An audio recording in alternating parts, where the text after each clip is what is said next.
안녕하세요. 건축 꿈나무 그냥입니다. 오늘은 친환경 건축에 대해서 조금 이야기를 해보려고 해요. 간혹 학생분들 중에서 이제 건축을 전공을 했는데 이제 친환경 건축이라든지 아니면 플랜트와 같은 이제 특수 설계와 같은 그런 일반 건축이 아닌 조금 더 전문적인 방향으로 이제 진로를 고민하시는 분들이라면 이 영상을 참고하시면 좋을 것 같아요. 우선 저 같은 경우는 일반 건축 일을 했고, 그리고 다른 분야에 관해서 이제 일을 한 경험은 없습니다. 일반 건축을 취업을 하고 나서 한 1년에서 2년 차 정도 되면 유혹이 많이 와요. 이제 주변에서 특수 분야를 이렇게 빠져가지고 연봉을 많이 받고, 그리고 뭐 앞으로 전망도 좋다라는 그런 이야기를 주변에 많이 하시는데요. 그래서 이제 이직을 하는 분들을 꽤 많이 봤었어요. 그래서 종종 한 번씩 만나서 이런저런 이야기를 하다 보면 처음에는 이제 연봉도 지금 일반 건축을 하는 것보다 많아지고 하니까 좀 만족을 하시는 편이셨거든요. 근데 건축보다 점점 이제 엔지니어 쪽으로 이렇게 성향이 강해지다 보니까 창의적인 일과는 점점 멀어지고, 그러다 보니까 이제 5년 차 정도 되니까 이제 이직을 조금 고민하게 되는데, 그리고 중요한 것은 이제 같은 업종이 너무 시장이 좁다 보니까 이제 이직을 했을 때 이제 한 달이 건너면 또 다 알게 되는 거예요. 건너서 이렇게 알 수 있는 거죠. 그래서 이제 그 분야에서 이제 평판도 되게 좀 신경을 써야 되고, 그래서 이직 같은 경우 좀 불편하다고 하시더라고요. 그래서 또 건축으로 다시 돌아오려고 하니까 이제 애매한 상황이 좀 되어버리면서 지금까지 이제 회사를 다니면서 이제 관련 자격증 공부를 그냥 틈틈이 하면서 겸사겸사 이제 관련된 아르바이트 같은 걸 하면서 지낸다고 하더라고요. 그래서 뭐 그뿐만이 아니고 뭐 다른 분들도 몇 분 이야기를 들어보면 분야가 작다라고 얘기를 하는 것들은 공통된 이야기였어요. 그리고 이직하려면 조금 철판을 좀 깔아야 된다. 뭐 이런 이야기를 하더라고요. 그래서 분명히 그 시장을 지배하고 있는 특정 단체나 조직이 있고, 그리고 그 조직의 눈을 벗어날까 봐 이제 눈치를 볼 수밖에 없는 상황이라고 하더라고요.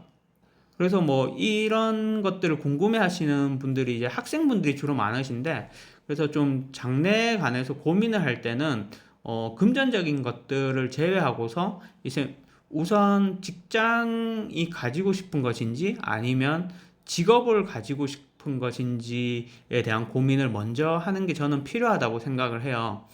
그 두 개의 차이를 이제 뭐 보는 사람마다 다양한 견해를 가질 수가 있는데, 저 같은 경우는 이제 이직을 할 때 본인이 쌓은 경력과 지식들이 보존되어지는 것은 직업이라고 생각을 하고, 직장을 바꿀 때마다 새로 배워야 된다든지 아니면 새로 해야 된다라고 했을 때 그거는 이제 직업이 아니라 직장이라고 생각을 하거든요. 그래서 이 두 단어의 핵심의 키워드는 이제 지속 가능성이에요. 내가 과연 이 일을 평생 할 수 있는가에 대한 고민을 해보셔야 된다는 거죠. 그래서 직업을 원하는 건지 아니면 직장을 원하시는 건지에 대해서 한번 고민을 해보시라는 이야기를 하는 거예요. 그래서 위에 언급을 했던 분들 역시나 비슷한 고민을 했던 것처럼요. 사실 이런 이야기들은 저뿐만이 아니라 뭐 가까이 있는 학교 선배들이나 뭐 이런 사람들한테도 충분히 조언을 얻을 수 있는 건데, 독일에 있는 실제로 이런 친환경 건축이나 이런 실정들에 대해서도 조금 설명을 드려보려고 해요. 그래서 독일에서는 에너지와 관련된 그런 일을 하는 사람들을 이제 에너기 베라터라고 하는데요. 이제 주로 엔지니어 쪽으로 분류를 대부분 합니다. 에너기 베라터에서 에너기는 당연히 이제 그 에너지의 영업 표현을 독일어 순으로 읽었을 때 에너기가 되는 거고, 그리고 이제 베라터라는 독일 말은 이제 한국말로 직역을 하면 조언자라는 뜻을 가진 단어인데요. 그래서 들었을 때 딱 느낌 아시겠죠? 그 에너지를 조언해주는 역할을 하는 거예요. 그래서 건축 설계는 건축사가 하는 것이고, 그리고 에너지 조언자는 건축 설계사가 설계한 건물을 평가하고 증명서를 쓰는 형태의 프로세서로 되어지는 거죠. 건축사가 에너기 베라터가 되기 위해서는 이제 에너기와 관련된 그런 교육을 이수하게 되면 건축사 업무와 더불어서 이제 에너기 베라터로서의 업무 역시나 할 수 있어요. 그런데 대부분 건축사분들이 이 일을 하시는 게 아니라 기존에 이제 엔지니어 관련된 업무를 보시는 분들이 이 교육을 이수하고서 이제 에너지 베라터로서 일을 하시는 분들이 되게 많아요. 거의 대부분이라고 보시면 돼요.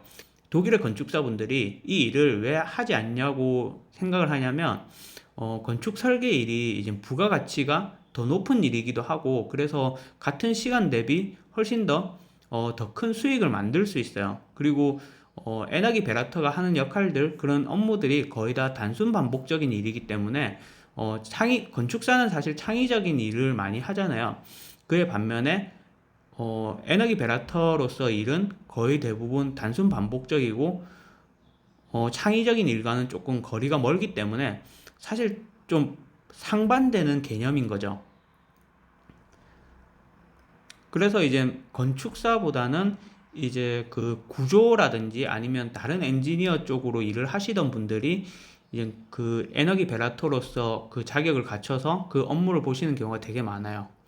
그리고 조금 더 부연 설명을 조금 더 드리자면, 이거는 실무적인 그런 건데 좀 뉘앙스 차이도 있는데, 그 독일에서는 건축 허가 시에 에너지 설계가 중요한 요소는 아니에요. 이게 조금 의아해 하실 수도 있는데, 왜 독일에서 과연 정말 이렇게 생각할 수도 있는데, 그래서 건축 법규에서 언급되어지는 그 에너지와 관련된 내용이 없어요. 그래서 허가권자는 건물의 단열재가 한국과 다르게 뭐 이게 건물에 몇 센치가 단열재가 들어가 있고 막 이런 거에 대해서 사실은 단 1도 관심이 없어요. 그래서 허가도서에는 건물 그리는 이렇게 허가도서에는 단열재와 구조벽체를 구분해서 그림을 안 그립니다. 그러한 이유 때문에 그런 건데, 이게 왜 그러냐면 좀 설명드리기가 조금 애매한 거 있는데, 이 허가를 내는 거는 건축 법규만 봐요. 근데 건축 법규라는 거는 그 건축 법규의 어떤 목적성은 단열재가 아니라는 거죠. 그 건축 법규의 포커스는 이제 건물의 부피와 그리고 건물 대지와의 관계를 중점적으로 포커스를 맞춰요.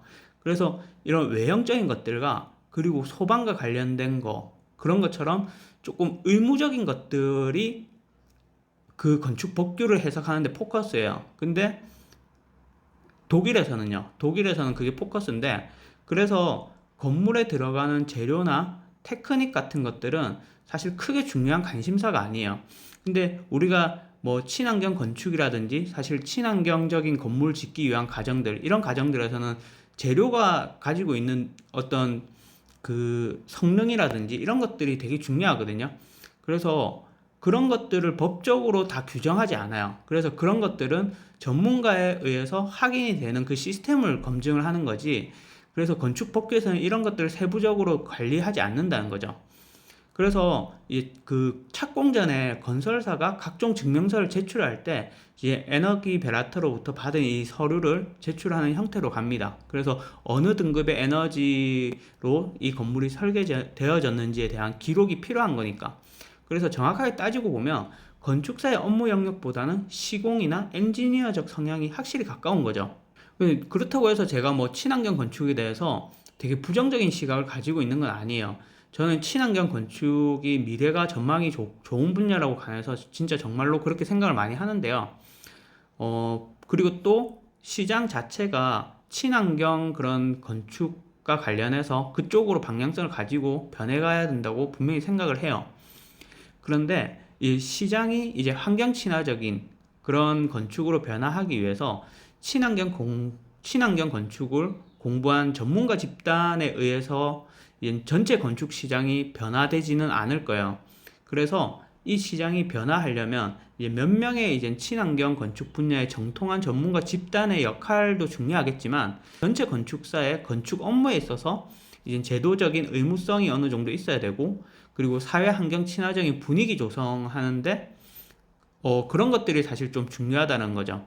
그래서 어떤 소수의 집단보다는 다수의 건축사, 모든 건축사들이 그렇게 되어야지 이제 사회적으로 친환경 건축과 관련된 그런 붐이 일어날 수밖에 없다라는 거예요.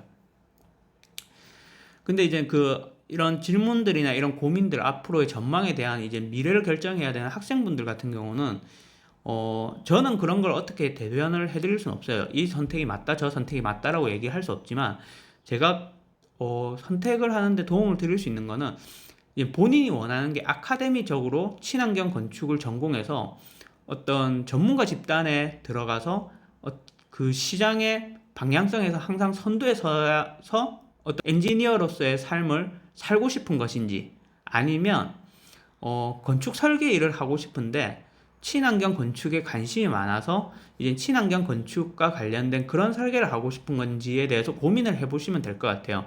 그러면 이제 건축사로 가서 이제 내가 설계를 그렇게 하면 되는 거니까. 굳이 일반적인 건축사라고 해서 친환경 건축과 관련된 일을 못 하는 건 아니거든요. 그래서 그런 쪽으로 생각을, 그냥 질문지 자체를 단순하게 생각하시면 될 것 같아요. 그러면 오늘 영상은 여기까지 하겠고요. 그러면 이 영상이 조금이나마 도움이 되었으면 좋겠습니다. 그럼 안녕!